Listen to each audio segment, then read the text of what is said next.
So when this child put his arm around me and hugged me, I thought to myself, it's really incredible to see this kind of love, which is what, not to be too sentimental, what people should be about. It shouldn't be about race, shouldn't be about social background or classification. So that was really an amazing moment. Before we walked through the township, we were informed that it had taken a while to get the people who live in the townships accustomed to the fact that people are going to walk through their homes and all that kind of stuff. But due to necessity, economic hardships, it was something that they had to come to accept.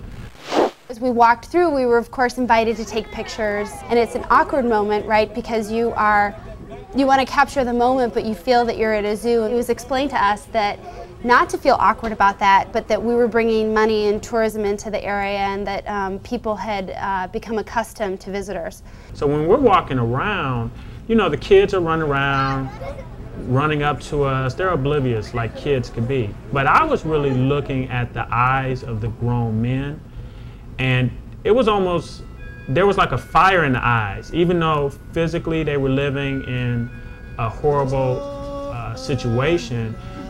When I would make eye contact with them, I could see something in their eyes where there was a fire, there was, I don't know, it was a combination of anger and frustration that, you know, people from around the world are seeing them in these conditions, almost like a caged lion, you know, that you see at the zoo.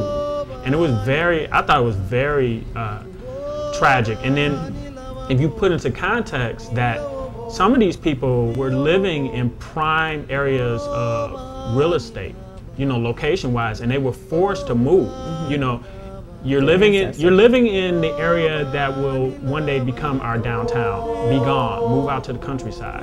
And if you could imagine today, like wherever you live now, the government or the powers that be coming and forcing you to uproot yourself.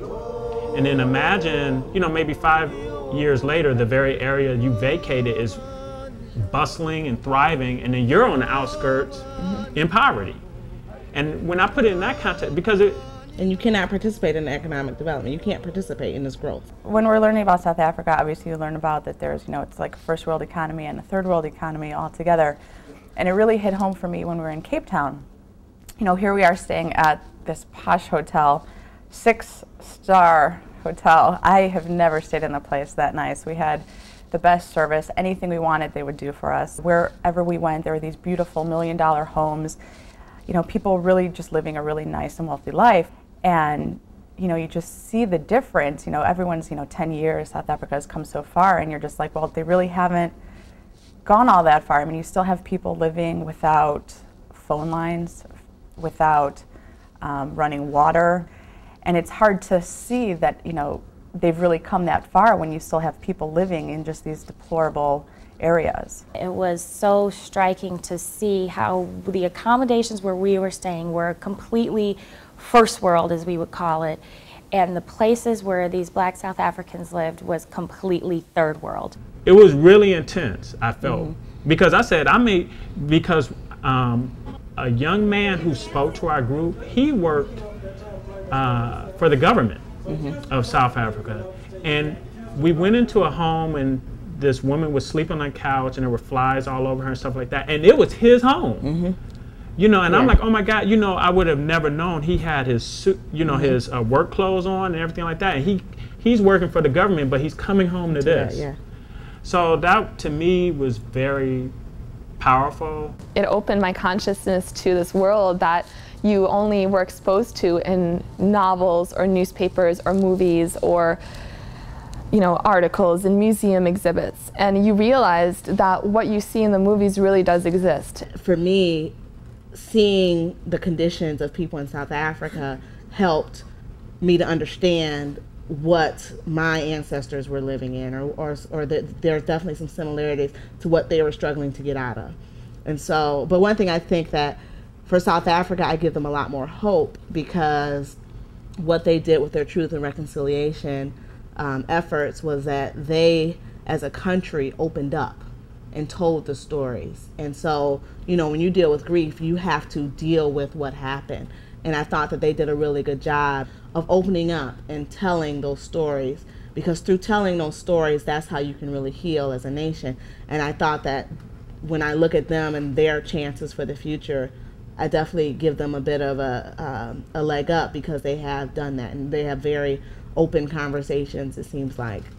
As a country, there's a long way for them to go, but really you can expand that out to other countries also. I mean, you can bring some of those lessons back here, and there's a lot of work to be done. So going to Langa, it was one of those things that was very tough, because we had this day manager thing with logistics, and you know, when everyone got back on the bus, you're trying to make sure everyone's there and tell them what's going to happen next. And when we got back on the bus in Langa, I was so filled with emotion I couldn't really speak. Because you knew that you saw what you saw, you were there, you experienced it, and then you got on a bus and you drove away and you went back to your Cape Grace hotel or to the hotel in Joburg, and you went and you sipped your mimosas and you left these kids behind. You get in a bus and you leave it. And tears were flowing down my face, but I didn't want other people to see that. And so I had to try to get myself together and then turn around and tell the bus, okay, this is what we're going to be doing next. And then walk down the aisle, because we're sitting in the back of the bus, and trying to keep it together so people wouldn't see how upset I was. And so Langa was just, I guess you're seeing improvement, but it's going to take so long. There were all these government projects where the housing was being improved, and the positive ones, the new houses were very nice. But the reality is that it's all alphabetical, the way that the houses are being handed out to the people of the townships. And so if your name begins with Z, you're going to be waiting for a long time. I remember there was a bed and breakfast across the street, and I was like, that's tripped out. There's a B&B across the street, and not, you know, a mile away you're city. I was just like, wow, it's just the economy and just enterprise, and it was a lot to take in. I'm still processing it. What was juxtaposed with that experience and getting on the bus and driving to Sheila's for lunch in an air-conditioned bus was strange, because we were still numb from what we had seen in Langa. And you arrive at Sheila's, which is, you know, she's made it. She is a success story. She's on our tour circuit. Well, it has been a process that started way back 1972, when I had to go and work, and I worked as a domestic servant. She's got, you know, a home-cooked meal. Everything's so bountiful and clean and safe. And you eat your lunch having just come from a place where people don't have lunch. And you're dining on, you know, 20 different home-cooked meals. And you're thinking, well, how is this fair? And I think that what was really inspiring was the conversation that we had, and quitting our jobs and joining all these aid agencies, or figuring out how to apply our business skills to help people who are less fortunate.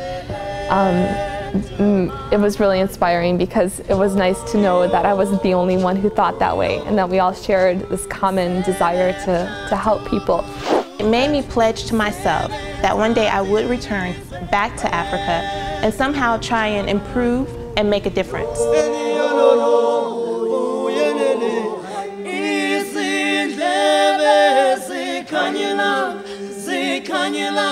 Zikanyula,